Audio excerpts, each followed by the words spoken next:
Catherman, 23, braved temperatures as low as -10 to record a split time of 0.12 seconds faster than the next best as he set out to beat the Austrians.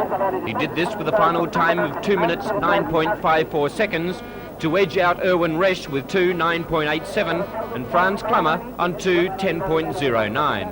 Catherman said after the race that he had a perfect final despite the course being very rough. Last season was his best with a win in the combined downhill and second place in the straight downhill at the World Championships.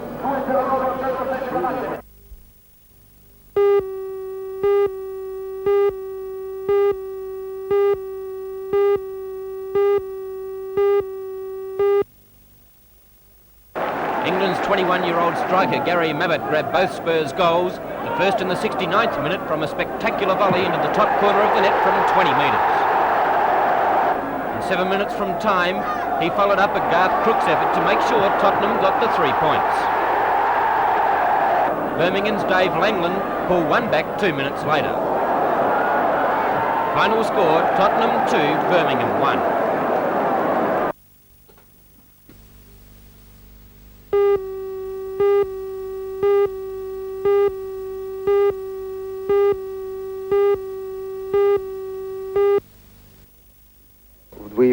In the bantamweight division, Oakes and Maroyan set a new world record up to 56 kilos, remembering that these fellows are the size of normal jockeys.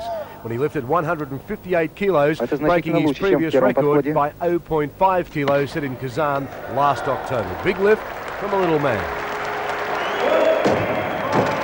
Это несравненно лучше, чем было в первом. В защитном подходе у Владимира Кузнецова было 160 килограммов. Also set a new world record for the snatch when he lifted 162.5 kilos. Вот видите, прекрасно атлет справился с этим весом.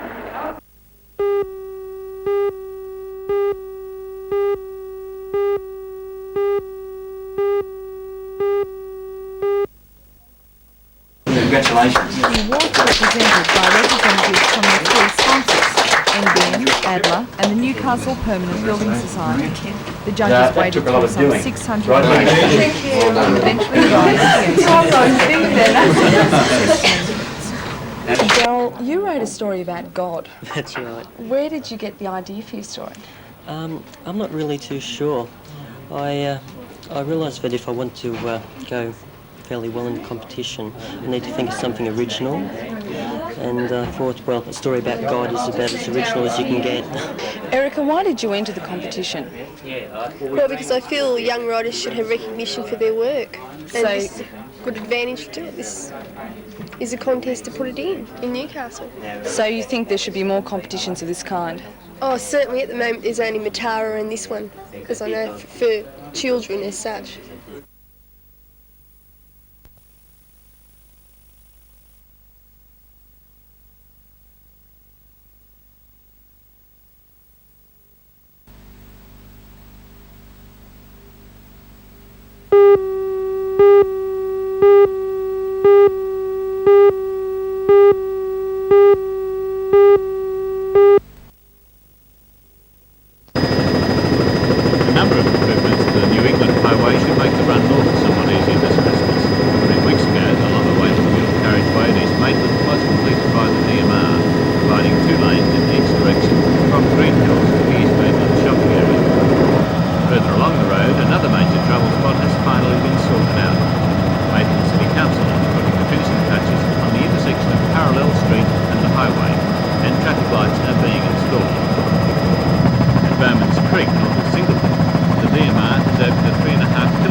One very good piece of news for motorists is that Christmas traffic won't have to negotiate this obstacle course in Charlestown Road at Newlambton Heights.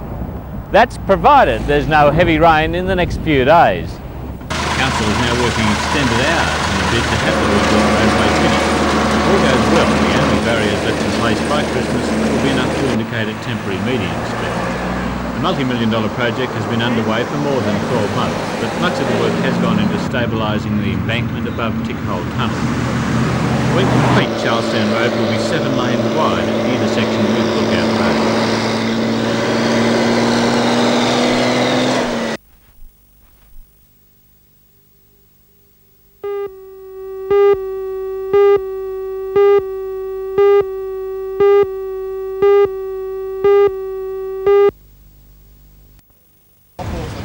Employees of Buchanan Borehole were given hard facts affecting their future at a stop-work meeting at Branksome today. Mining union officials revealed they've been holding discussions with the mine management for some weeks. At this stage, the company's bottom line is that a minimum of 51 workers from several different unions will lose their jobs at the end of February. The unions, however, reject this and are calling further meetings. The company blames the situation on falling sales, particularly of coking coal. But according to the union officials, the company wants to increase its open-cut production at the expense of the 2 underground mines it operates at Leamington. And that's a touchy subject. Even at today's meeting, the tension between those who work in the labour-intensive underground mines and their counterparts in the mechanised open cuts surfaced with criticism of the FEDFA, the union which has a majority of its members in open cuts. And fuel to the rifts to the fact that displaced employees will be offered jobs 2,700,000 tonne. What's your reaction to the offer by CSR to place them in at the Drayton open cut, which is presently under a ban? Well, you've got to appreciate that the offer to place these men at Drayton comes from the head office of CSR in Sydney. When we spoke to the local management at the BBC collieries, they're more inclined to talk about BBC filling the Drayton market, and that's the one that we will pursue. It's incredible that people should suggest that we close down a well-established mine just to man up another mine, which at this point of time would only worsen the situation. No, it's quite obvious that 1983 is going to be a bad year, and I anticipate that there'll be many, many mines closed down in this particular district. That seems to be inevitable. In fact, now we're leaving to talk with BHP in Newcastle, and it's quite obvious that there's going to be some bad news there as well.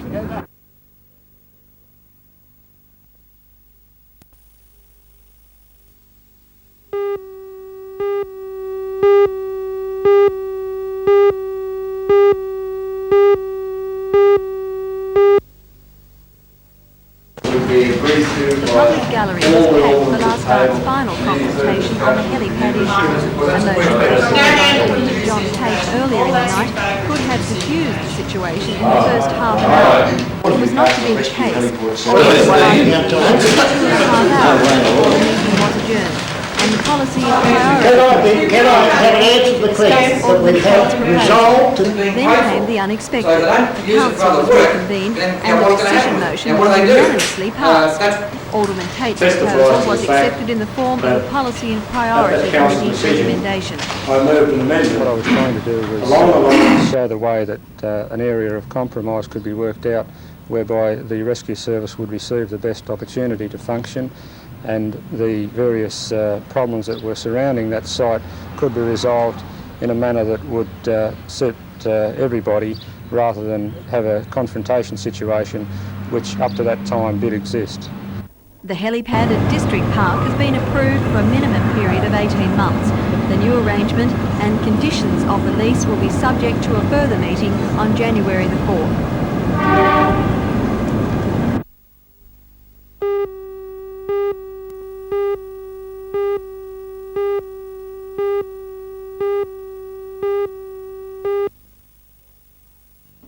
Member for Waratah, Mr Sam Jones, says the $13 million scheme will benefit many families in the Newcastle area.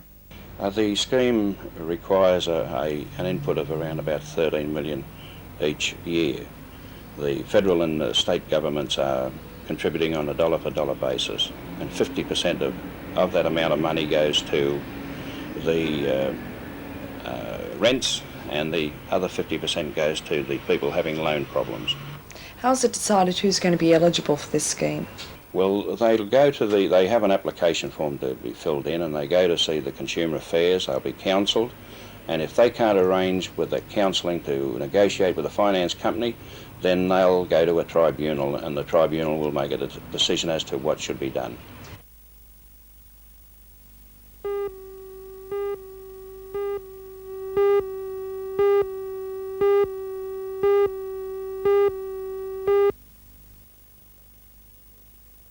Well, what's happened is the circuit isn't called IPS anymore, it's now called ASP, and the circuit this year coming will begin in South Africa in June and July, and it will finish in Australia in 1984. So the last event on the circuit will be the 2SM Coke Surf About, and not the Hawaiian events as happened in the past.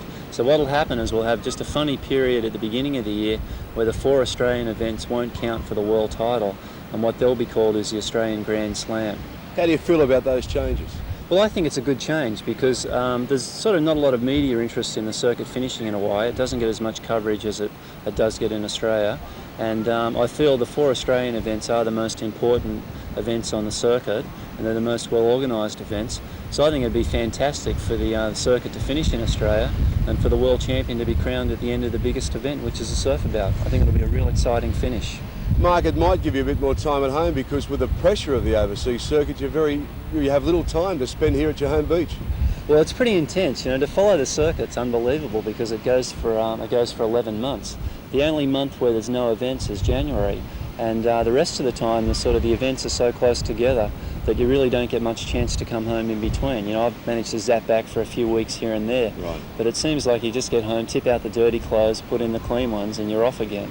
Well, no other surfer in the world has won 2 world titles in a row. You've won 4. What's left for you now?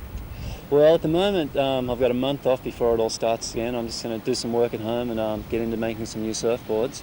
I'll definitely compete in the Australian Grand Slam events, and I'll decide on the circuit when June and July comes around, and see how I feel, and see whether I want to do the whole lot or just compete selectively as I did this year.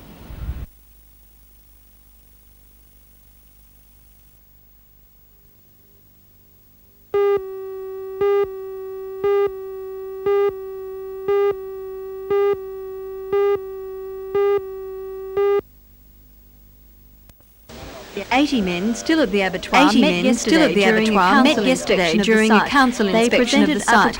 They presented a proposal to build an abattoir. They want the council to buy a 46-hectare parcel of land located behind the industrial division at Redhead at a cost of $480,000. The town clerk has not considered the proposal, but news of the new site sparked a strong protest from nearby residents. Time is running out for the abattoir workers. The council will close this site on December the 31st. While the Waratah Abattoir is due to close next Friday, there's a section of this plant which will remain open as an ongoing business. Charles David Proprietary Limited has negotiated the sale of this site, and they'll remain open as an integrated part of the Waratah estate development.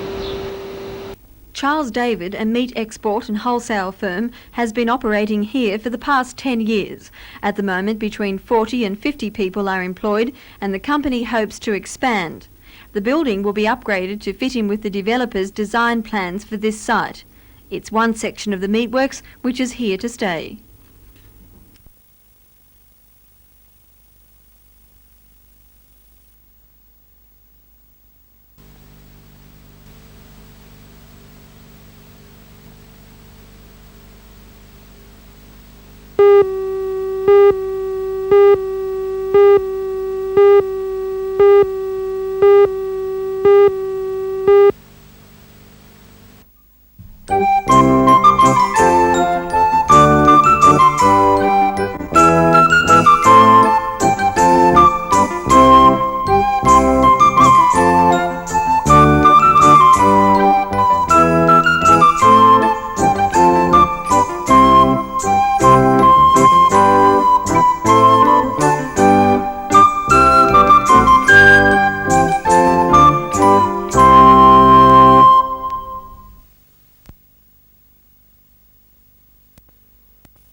The chairman of the Shortland County Council, Albert Henderson, is almost certain the council will not have to go ahead with 54 retrenchments in the new year. 26 employees have accepted early retirement and there are many more who still qualify for the scheme.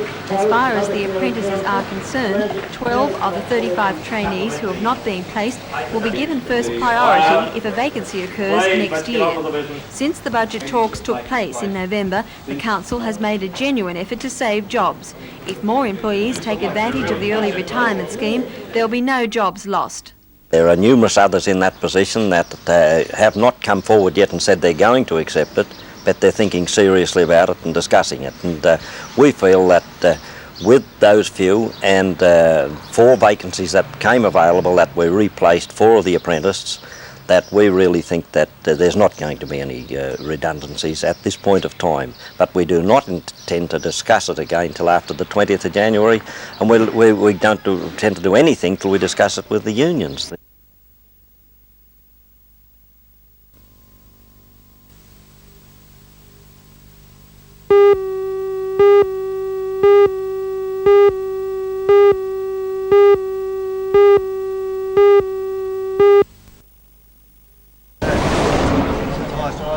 Residents turned out today See, we to got protest breeze. against the We're proposed a town of development. breezes. A You got group no of idea if abattoir there's a workers plane. employed at Yeah, Waratah, who stand to lose their jobs on Friday, want the Newcastle City Council to buy a 46-hectare parcel of land near the industrial subdivision at Redhead to build a new meatworks. When some of the meat workers turned up today, they were met by angry residents who had collected more than 100 signatures. It's against all the principles of a residential area, and the whole of the town is up in arms against having an abattoir in Redhead. Will you fight it? Yes, the best we can through the councillors. And up here at the top, this is Representatives of the Meat Industry Authority inspected the site today and will make their recommendation sometime this week.